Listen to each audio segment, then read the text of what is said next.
Spirit warriors, don't scroll. Someone is losing sleep right now because of what they did to you. Have you ever felt a shift in the atmosphere, like someone's energy is suddenly reaching for you? There was once a chosen one named Elijah. He lived his life quietly, minding his calling, helping others, showing love even when it wasn't returned. But what Elijah didn't know was that someone from his past was carrying a burden, a secret, a lie, a betrayal they never confessed. For years they laughed, they smiled, they moved on like nothing happened, but God saw it all. One night that person had a dream. In it, Elijah was standing still, glowing like fire in the darkness. They tried to look away but couldn't. The next day, they had another dream, then another. They couldn't sleep, couldn't think. Their guilt weighed on their spirit like a mountain. Eventually they broke, they confessed. And that's when Elijah realized God will not let people rest until the truth comes out. Spirit warriors, this story might sound familiar because it's happening in your life right now.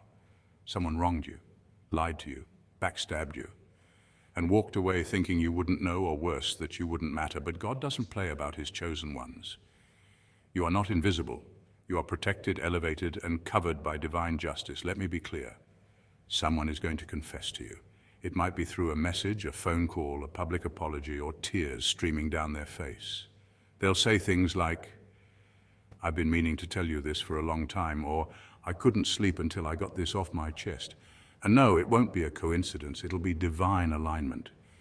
As James 5:16 says, "Therefore, confess your sins to each other and pray for each other so that you may be healed." You see, confession isn't about making them feel better. It's about spiritual law. What's hidden must be revealed. What's crooked must be made straight. What was done in the dark, oh, it's coming to light. And chosen ones, I know some of you are tired. Tired of the pain, tired of pretending it didn't hurt. But this video right here, it's your confirmation that something is breaking. Walls are shaking. Guilt is boiling over in the hearts of those who wronged you. And that's not by accident, it's God's hand at work. So keep watching.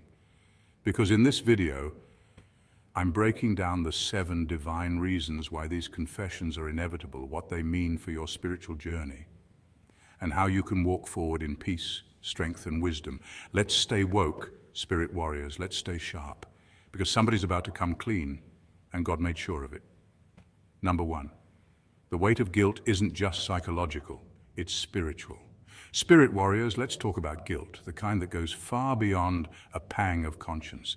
Guilt, in its rawest form, isn't just a whisper in the mind. It's a spiritual alarm system, a divine signal that something sacred has been violated. And when someone wrongs a chosen one, that signal doesn't just ring, it echoes. It resonates in their soul like a silent storm, constantly crashing against their inner peace, even when the outside world sees calm waters. Here's what most people don't realize. Wronging a chosen one isn't just a personal offense, it's a spiritual breach. A divine line has been crossed. You, spirit warrior, carry light. You walk with a divine assignment, even if you're still discovering its full purpose. So when someone betrays you, mocks you, manipulates you, or tries to bring you down, they're not just hurting a person, they're violating a covenant tied to purpose, purity, and power. And heaven doesn't turn a blind eye to that. Science will tell you guilt can lead to insomnia, anxiety, and even psychosomatic illness. But spiritually, guilt functions like a fire that refuses to be buried.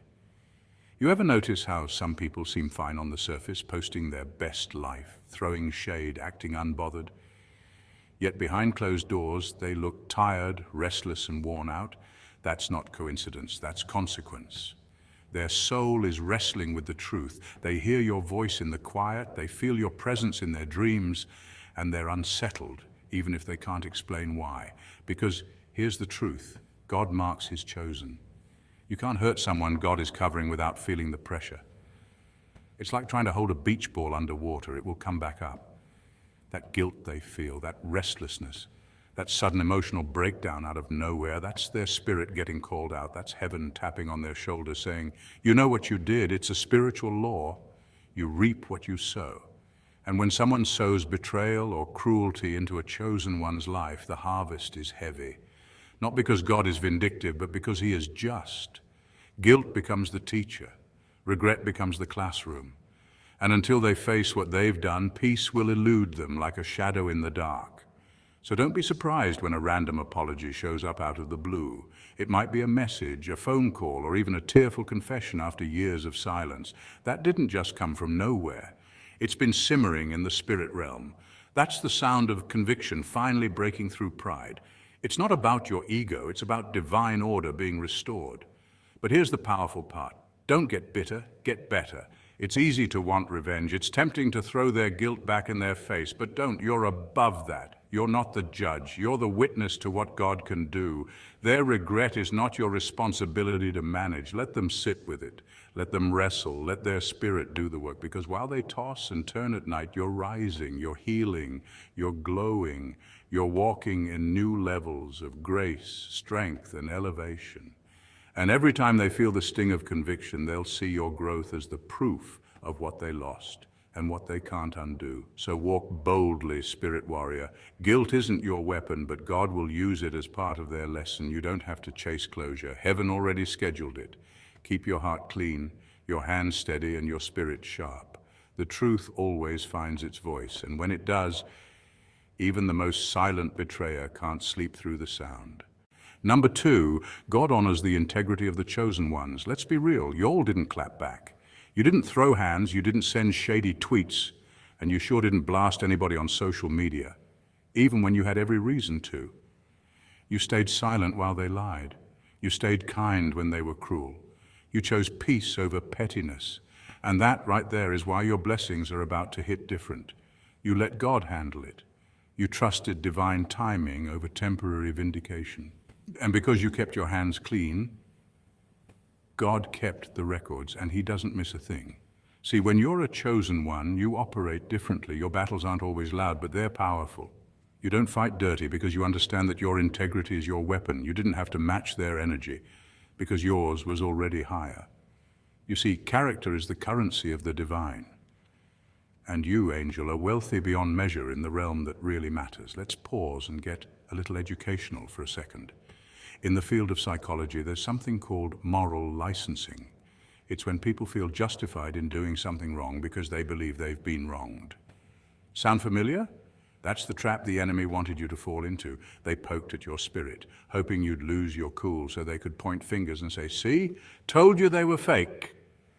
But you didn't take the bait. You kept walking in the light, and in doing so, you exposed their darkness without saying a single word. That's spiritual power. That's divine restraint. That's what separates the chosen from the common. Now, here's where it gets good. Divine reciprocity is a real thing. Think of it like spiritual gravity. What goes around in the unseen always comes back around in the physical. Proverbs 26:27 says, "Whoever digs a pit will fall into it. If someone rolls a stone, it will roll back on them." Translation, when people set traps for a child of God, they end up getting caught in their own mess. That's not revenge, that's divine order. While they were busy building a story around your downfall, God was building a platform for your rise. While they were whispering lies, heaven was scripting your comeback. And now, now the light's coming on and everything done in the dark is being dragged into the daylight. And it's loud. You don't even have to say anything. The same people who said you'd never make it, they're watching you win. The same ones who tried to cancel you, they're now tuning into everything you do. It's not arrogance. It's alignment. But here's the most powerful part. You didn't get bitter. You got better. You didn't use their betrayal as a reason to break others. You used it as a reason to build yourself. That's called spiritual alchemy, turning pain into purpose and wounds into wisdom. You became the version of yourself that no amount of gossip could ruin because you built it on a foundation of truth, grace, and divine favor. And now God is honoring you. Doors are opening not because you forced them, but because your character was the key all along. Blessings are chasing you down, not because you begged for them, but because you stayed faithful when nobody was watching. The truth is rising, and guess what? So are you. So let them sit in their regret. Let them wrestle with the shame of mistreating someone who only ever gave light. Let them come to terms with the fact that their biggest mistake was trying to break someone who was built by God. You keep rising, keep shining, keep walking like you know you're covered, because you are. This is your reward season, chosen one. You passed the test without turning bitter. You trusted God's process, and now it's your time. Heaven saw everything, and trust me, baby, heaven doesn't forget. Number 3, their blessings are blocked until they come clean. Oh, this one's juicy indeed. Let's get into it. You see, there are people out there who genuinely believed they could wrong you, step on your name, slander your character, use you, betray you, manipulate your kindness, and still go on living their best life without consequence. They thought the way they treated you would disappear into the wind like it never happened. But surprise, God doesn't work like that. The spiritual realm doesn't operate on short-term memory. It's governed by eternal principles, and one of those principles is justice. What many forget is this: life isn't just a physical grind, it's a spiritual journey. Energy doesn't lie, and God doesn't overlook. Some of these folks are walking around trying to build empires on top of dishonor, peace on top of deception, and joy on top of injustice. But no matter how shiny their exterior looks, something isn't clicking. Something always goes off track. Why? Because there's an outstanding spiritual debt, and they know it. They're trying to forge forward, build relationships, start businesses, find stability, but their plans keep hitting invisible walls. It's not bad luck, it's not a coincidence, it's spiritual law. They haven't made things right. You can't walk into the next season of your life while dragging behind unhealed harm, especially when that harm was intentional. And some of these people, they owe you. They owe you an apology, a real one. Not the kind that says, "I'm sorry you feel that way," but the kind that starts with humility and ends with truth. Until they release that truth, they're walking with a spiritual limp. You may not see it at first glance, but they feel it. Their peace is off. Their confidence is shaken. Their blessings seem delayed. It's like trying to run a marathon with a rock in your shoe. Something just isn't sitting right, and deep down, they know why. Some of them have even tried to replicate your energy, your style, your ideas, thinking they could mimic your favor without matching your integrity. But there's a weight to authenticity. You were walking in alignment with your spirit, and they were walking in strategy.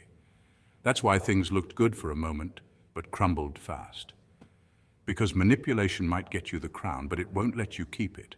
Here's the plot twist, though. This isn't about vengeance. God doesn't let you witness their struggle so you can gloat. He lets you see it so you understand the gravity of spiritual justice. You don't need to get bitter. You don't need to throw shade. You've got better things to do. You're on a path of elevation, and bitterness is just unnecessary baggage. You're rising higher, and that alone is your closure. So let them wrestle with their regret. Let them lose sleep over the truth they never told. Let them try to make sense of why things are stalling for them.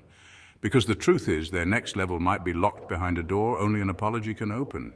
And until they knock on that door, with sincerity, they'll keep spinning in circles, blaming the world for problems their conscience created.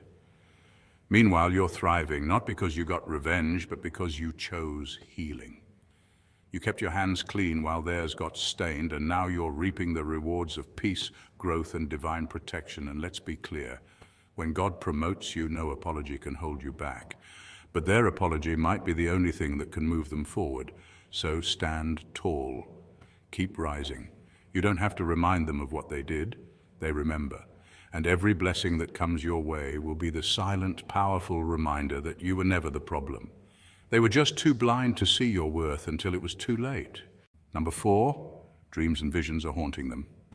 Earth Angel, let's peel back the curtain a little more and go deeper. Because what you're sensing in those still, heavy hours past midnight isn't just restlessness. It's spiritual activity. The late night hours, especially between 2 a.m. and 4 a.m., what many call the witching hour, are considered in both spiritual and psychological circles to be the time when the veil between the physical and spiritual world is thinnest. While most people are asleep, disconnected from distractions, the soul becomes alert. And for a chosen one like you, that's when heaven leans in and the divine whispers become roars. You ever feel the weight in your chest while lying there, even though nothing physical is wrong? That's spiritual tension. It's the awareness of movement happening in unseen realms. And sometimes it's not even your battle, it's someone else being dealt with because of how they handled you. See, when you've been touched by purpose, when God has sealed you for greatness, anyone who mistreats you isn't just messing with a person, they're crossing spiritual boundaries.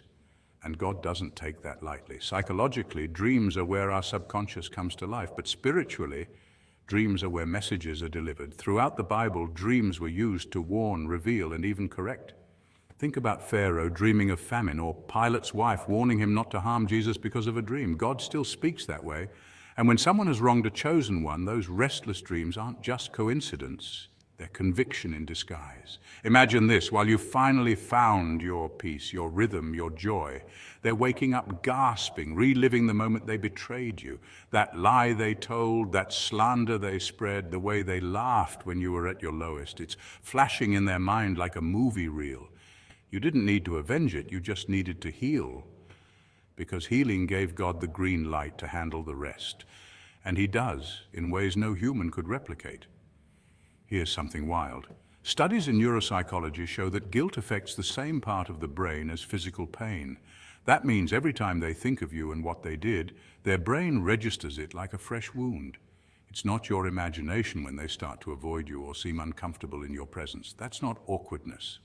That's accountability. But here's the catch, Earth Angel. Don't get caught in the trap of resentment. You're above that now.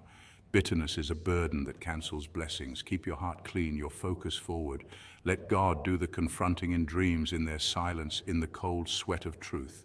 You just keep shining, because your glow up is a testimony, and your peace, that's proof you're walking with God. You don't need to explain yourself. You don't need revenge. Just understand, when God places your image in the dreams of those who tried to harm you, it's not to torment them, it's to redeem them if they're willing. But whether they repent or not is not your concern. Your only job is to keep rising. Let them wrestle with their guilt while you walk in your grace. Number 5, your energy is a mirror. Here's where things shift from physical to spiritual, from surface level perception to soul level revelation. Let's get one thing clear. Your mere presence carries power, not because you're loud, not because you're flashy, but because the energy surrounding you speaks a language deeper than words. It's divine, it's undeniable, it's disruptive, and not everyone can handle it. You could be seated in a quiet room saying nothing at all, and someone's heart will begin to race. Their palms sweat, they can't think straight, they start fidgeting, avoiding your gaze, fumbling over small talk. Why? Because your spirit is testifying against theirs without you having to say a single thing. See, when you've been anointed, when your life is aligned with a higher calling, you don't just exist, you radiate. And that radiation, that glow, is a spiritual spotlight.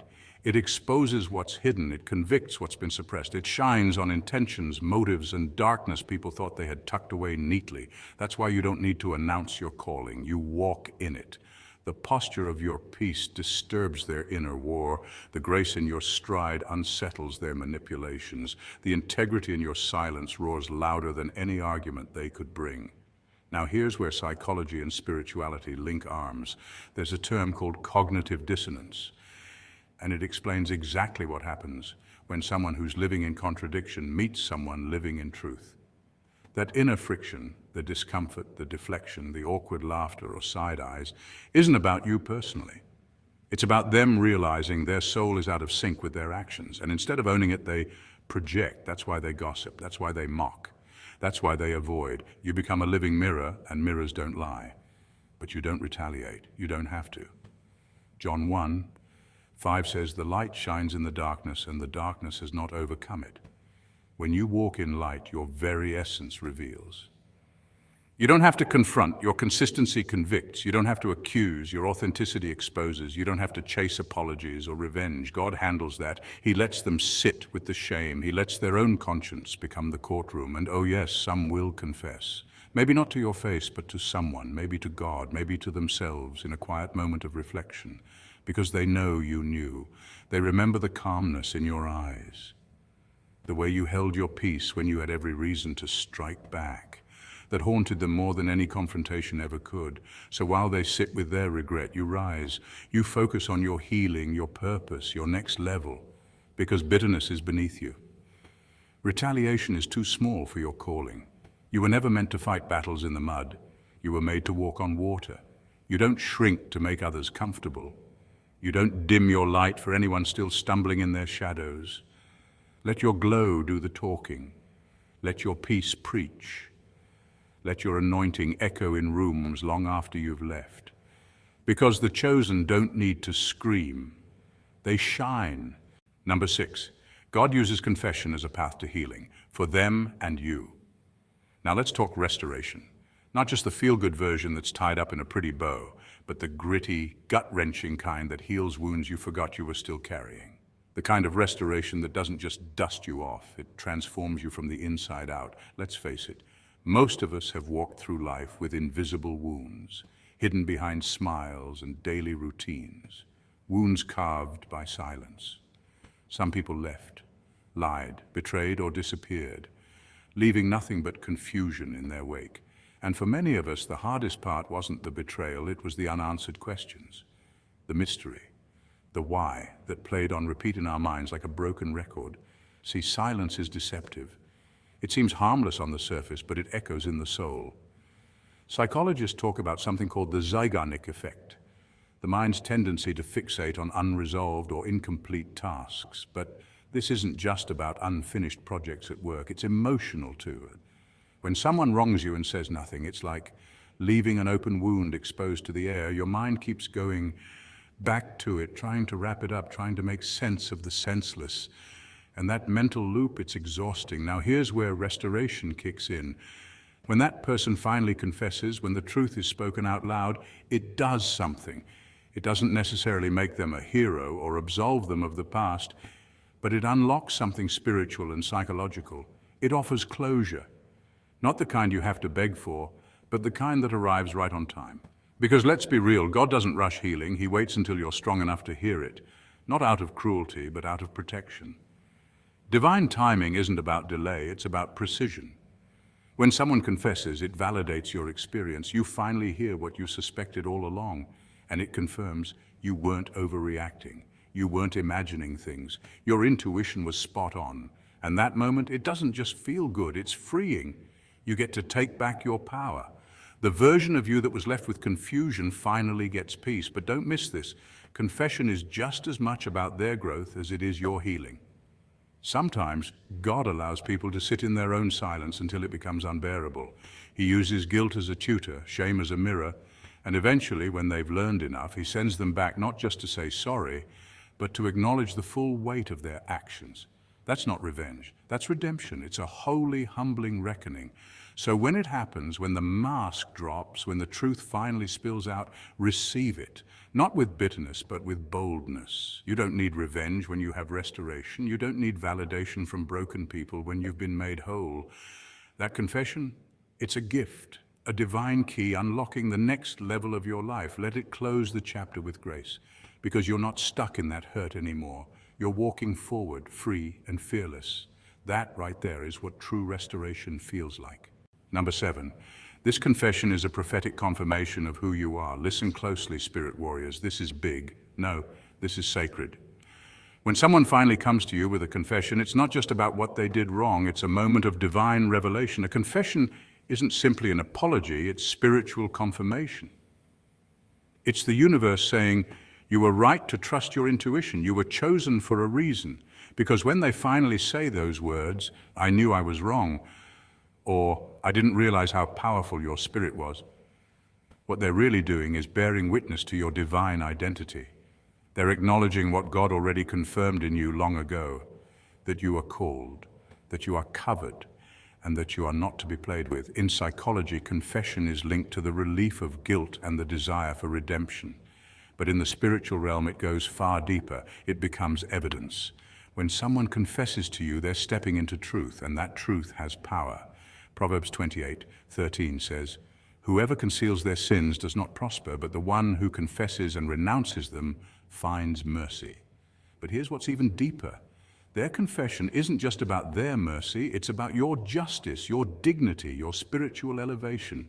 You see, many of you have been carrying burdens in silence, knowing people wronged you but never hearing it out loud. Yet somehow your soul knew, your dreams whispered it, your spirit felt it. That's not paranoia, that's discernment. And when the confession finally comes, it's like the heavens saying, you heard me clearly. That's your spiritual vindication.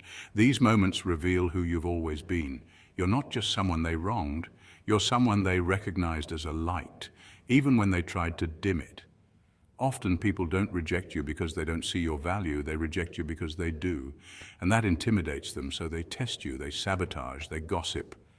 But in the end, they confess, because truth always bubbles to the surface, especially when you're walking in purpose. Now here's the key. Don't let bitterness poison your blessing. The confession is not for your revenge, it's for your release. God doesn't allow these moments just to expose others. He allows them to exalt you. Luke 12:2 reminds us, "There is nothing concealed that will not be disclosed, or hidden that will not be made known." So don't gloat, don't get petty, get better. Let their regret sit with them while you rise higher with grace. Because when God uses even your enemies to testify about you, it's not just closure, it's confirmation, it's prophecy fulfilled. And Spirit Warrior, that's the level you've always been on. Now the world just caught up. Chosen ones, this isn't just about apologies, it's about awakening. You didn't imagine the betrayal, you didn't overreact. You were targeted because of your light. But now, that same light is exposing the truth. When that confession comes, and it will, receive it with grace, but also with strength. Know that you didn't need it to be whole, but God sent it anyway, to show you He never stopped working on your behalf. Spirit warriors, stay grounded, stay focused. Because the more you walk in truth, the more truth will be drawn to you. Let their confessions be your confirmations. And always remember, God will not let them rest until they come clean to you.